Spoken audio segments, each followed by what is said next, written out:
Hi, my name is Andrew Hodges and I'm CTO at MYHSM. This is a presentation I gave recently to the PCI North America community meeting.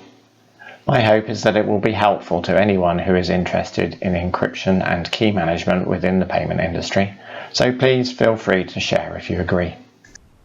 My plan here is to provide an overview of how cryptography is used behind the scenes in the payment industry and to explain the role HSMs play.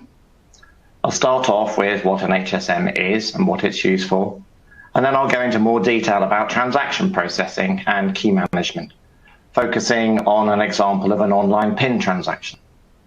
Lastly, I'll go through what's involved in managing a payment HSM and how to secure or how a service can help that.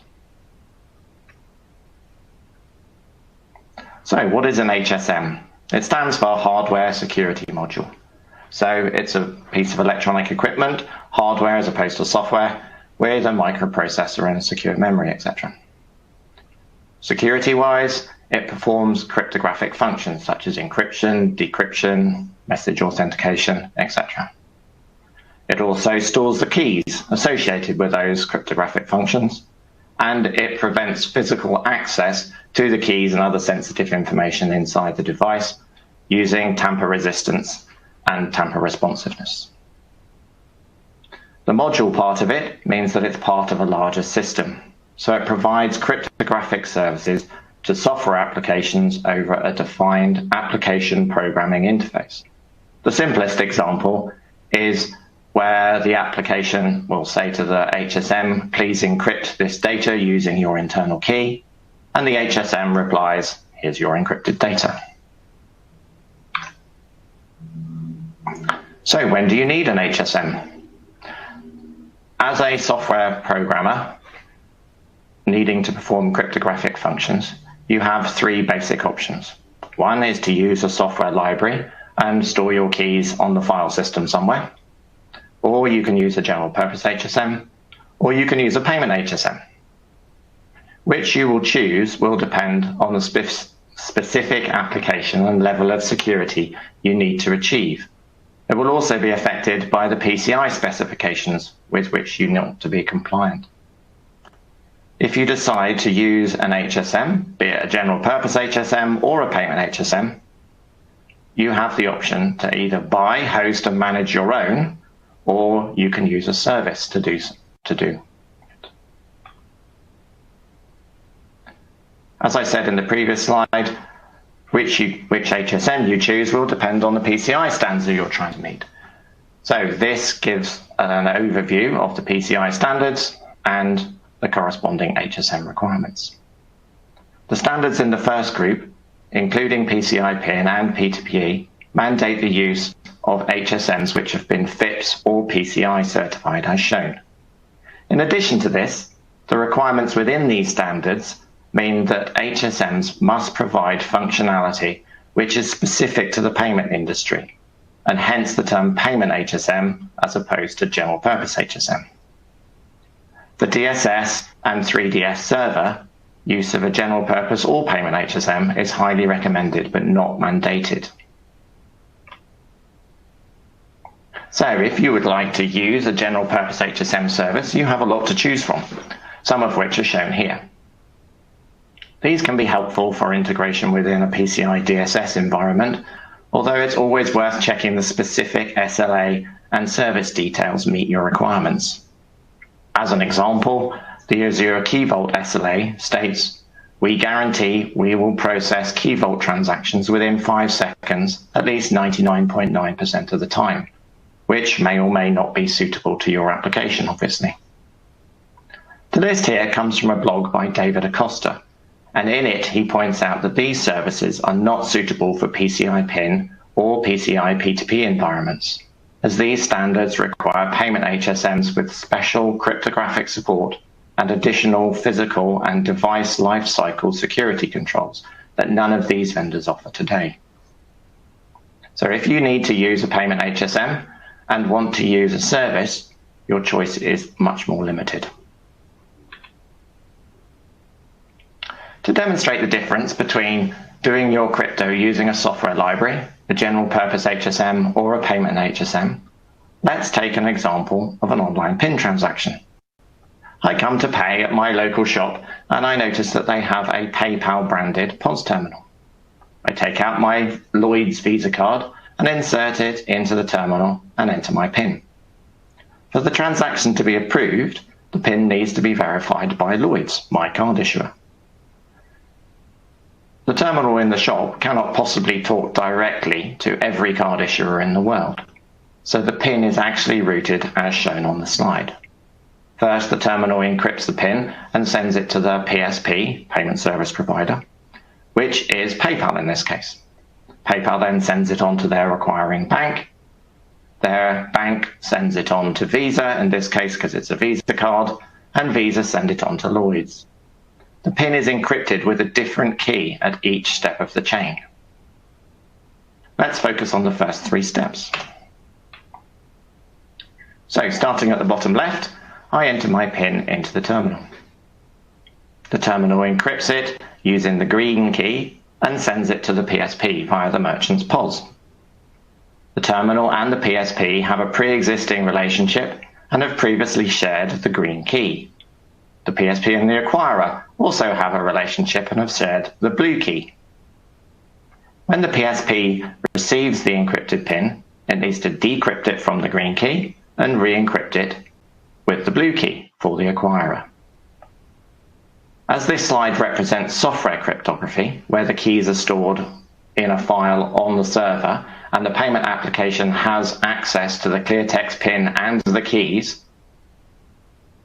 but any software or individual with root access to the server can access the keys and the PIN.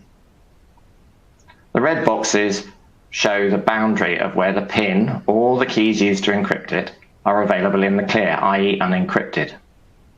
To be compliant with the PCI PIN security requirement spec, the red box must be an SCD, or secure cryptographic device. So that is a terminal at the merchant end or an HSM in the PSP. That is not the case here, so this cannot be PCI PIN compliant. This slide represents the use of a general purpose HSM. As you can see, this is a significant improvement as the keys are now stored in a secure cryptographic device. However, the PIN is still translated in two steps. First, it is decrypted using the green key, and second, it is re-encrypted using the blue key. This is because a general purpose HSM only has low-level functions like encrypt or decrypt, not high-level payment-specific functions such as translate this pin from this key to this key in a single step. This slide represents the use of a payment HSM. Translation of the PIN from the green to the blue key is performed in a single step inside the HSM.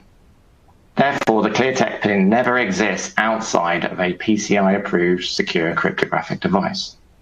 The terminal is approved to PCI PIN PTS POI, the HSM is approved to PCI PTS HSM or FIPS 140-2 Level 3, and the solution as a whole is approved to PCI PIN security. Finally, this slide represents the use of a Payment HSM service, such as that provided by MYHSM. This is basically the same as the previous slide, and so this too can be approved against the PCI PIN security requirements. Whether you're using an in-house Payment HSM or using a Payment HSM service, there is a number of requirements to meet. It's important to establish which company is responsible for meeting which requirements and to ensure that the service provider has PCI PIN approval for the relevant aspects of the solution. This slide's actually a bit of an aside for those of you who are interested in how keys are actually stored when using a Payment HSM. As shown on the previous slide, it can be considered that the green and blue keys are stored inside the Payment HSM itself. In actual fact, they're typically stored by the payment application inside an encrypted key block. The HSM generates the yellow master file key, or MFK, which is also known as an LMK by some HSM manufacturers. This MFK only exists inside the HSM and is not shared with anyone, except perhaps with other HSMs in the group for load balancing or resilience. When the green key is generated or loaded on day one, the HSM embeds it into a key block. The key block also contains information about the key and its usage. This encrypted key block is then returned to the payment application. Nothing but the HSM with that MFK can use the key, so it can notionally be considered as stored within the HSM, even if for practical reasons it's stored in the payment application database. The usage information in the key block prevents the key from being misused, thereby potentially compromising the security of the system. When the payment app wants to translate the PIN from the green key to the blue key, it passes the HSM, the encrypted PIN, the green key block, and the blue key block, as shown in the diagram. The HSM checks that the green key can be used for PIN decryption and that the blue key can be used for PIN encryption before it performs the requested translation. For simplicity, all other slides in this presentation show the keys being stored inside the HSM as opposed to being stored in a key block encrypted under the MFK.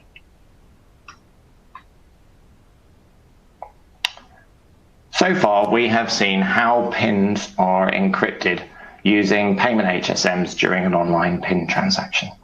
Now let's focus on how the keys are managed. We saw earlier that the PSP and acquirer both need to have the same blue key. Two entities wishing to exchange information, PINs in this case, form a zone.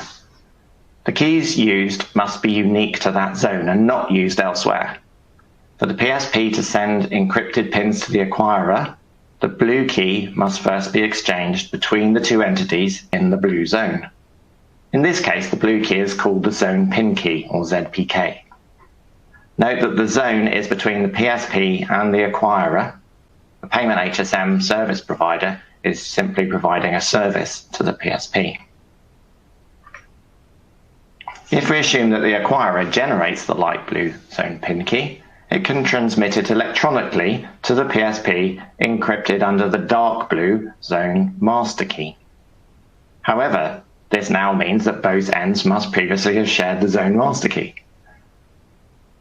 There may be multiple keys sent electronically between the PSP and the acquirer, encrypted under the zone master key, and this may happen frequently. The zone master key itself, however, is typically shared in the form of 3 clear text key components printed on paper. So let's take a look at key components. A key can be formed by combining key components, the dark blue square shown on the diagram. Each key component is the same length as the overall key, and each one on its own provides no useful information about the eventual key. So to compromise the key, an attacker would need all of the components. The minimum PCI requirement is actually dual control, but typically 3 key components are used when transferring a top-level key, such as a ZMK. In the example shown, Security Officer 1, SO1, at the acquirer generates a component in an HSM and prints it on paper. They then seal the paper inside an opaque tamper-evident bag without anyone seeing what is printed on it. They send the tamper-evident bag via courier to the corresponding SO1 at the PSP. The shipment details and serial number of the tamper-evident bag are sent separately, so that SO1 at the PSP can inspect the bag and be sure that no one has seen the component en route. SO1 at the PSP then performs a similar exchange with SO1 at the HSM service provider. When all 3 security officers at the HSM service provider have successfully viewed and received the tamper-evident bags, they hold what's known as a key ceremony to open the bags and combine the key components to form the ZMK in the HSM. There are a lot of controls surrounding this exchange, and the procedures must be rigorous and adhered to. A second option is for the acquirer SOs to ship direct to the HSM service providers. if all three parties agree to this. A third option is for the PSP SOs to remotely load the key components into their HSM at the service provider. For this option, the PSP must have a secure area in which to perform the key ceremony. They must have a PCI-approved mechanism to type the components into a secure cryptographic device and from there transfer the combined key into the HSM. All the procedures, again, necessary to handle the clear text component lifecycle must be fully documented and auditable. So what's involved in managing a payment HSM? As you can see from the slide, this isn't something to be taken lightly. This shows a lot of the main areas, but not all, that you will need to address. The left-hand side relates to hosting a payment HSM, and the right-hand side relates to managing one. I won't go through everything here, but there are a number of requirements around dual control for physical access and chain of custody, which are quite alien to most data centers. Also, to ensure that there's no downtime, it's advisable to not only have multiple HSMs and network connections, but even multiple data centers. It may also be necessary to locate the HSMs geographically close to the payment application in order to achieve a low latency and therefore fast connection and fast transaction. Every area shown is subject to PCI audits against the various applicable standards, and all require highly skilled staff, detailed procedures, and accurate audit logging. In-house HSM solutions are typically designed and operated by personnel who are not necessarily networking and HSM security experts, and who are often have other primary roles within the organization. As such, use of a payment HSM service is likely to be more reliable, scalable, and secure than an in-house HSM solution. As an example, the MYHSM service covers all of the aspects shown here. Other services may just cover the aspects on the left. So, as an example, this slide gives an overview of the separation of roles when a customer uses the MYHSM service. On a payment HSM, there is a clear separation between cryptographic commands sent by a software application over the host interface and management of the device and keys over the management interface. The MYHSM service follows the same line of separation. The customer is responsible for cryptography and key management, which happens automatically from their software application, and MYHSM is responsible for everything else. MYHSM allows a customer to connect from specific IP addresses to specific ports on specific HSMs in specific data centers. The HSM only accepts mutually authenticated TLS connections using the customer certificate preloaded inside the HSM. The customer will be allocated a slot on multiple HSMs in multiple data centers, each with their MFK loaded for load balancing and resilience. On the MYHSM portal, the customer can see information about the service, their HSMs, data usage, etc., as well as being able to request services such as key exchange, client TLS certificate signing. MYHSM shoulders the majority of the responsibility for PCI PIN compliance. The customer just needs to handle the parts for which they are responsible, for example, managing an estate of PIN entry devices, if that's applicable. So in summary, it is possible to comply with nearly all of the PCI standards using the appropriate HSM service. PCI PIN and P2PE require the use of a payment HSM certified to PCI HSM or FIPS 140-2 level 3.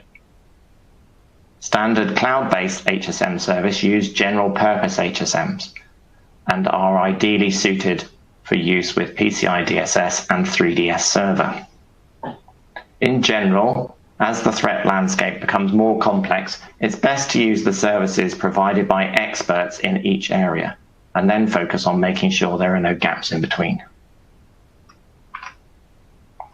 That's it from me. Thanks for listening.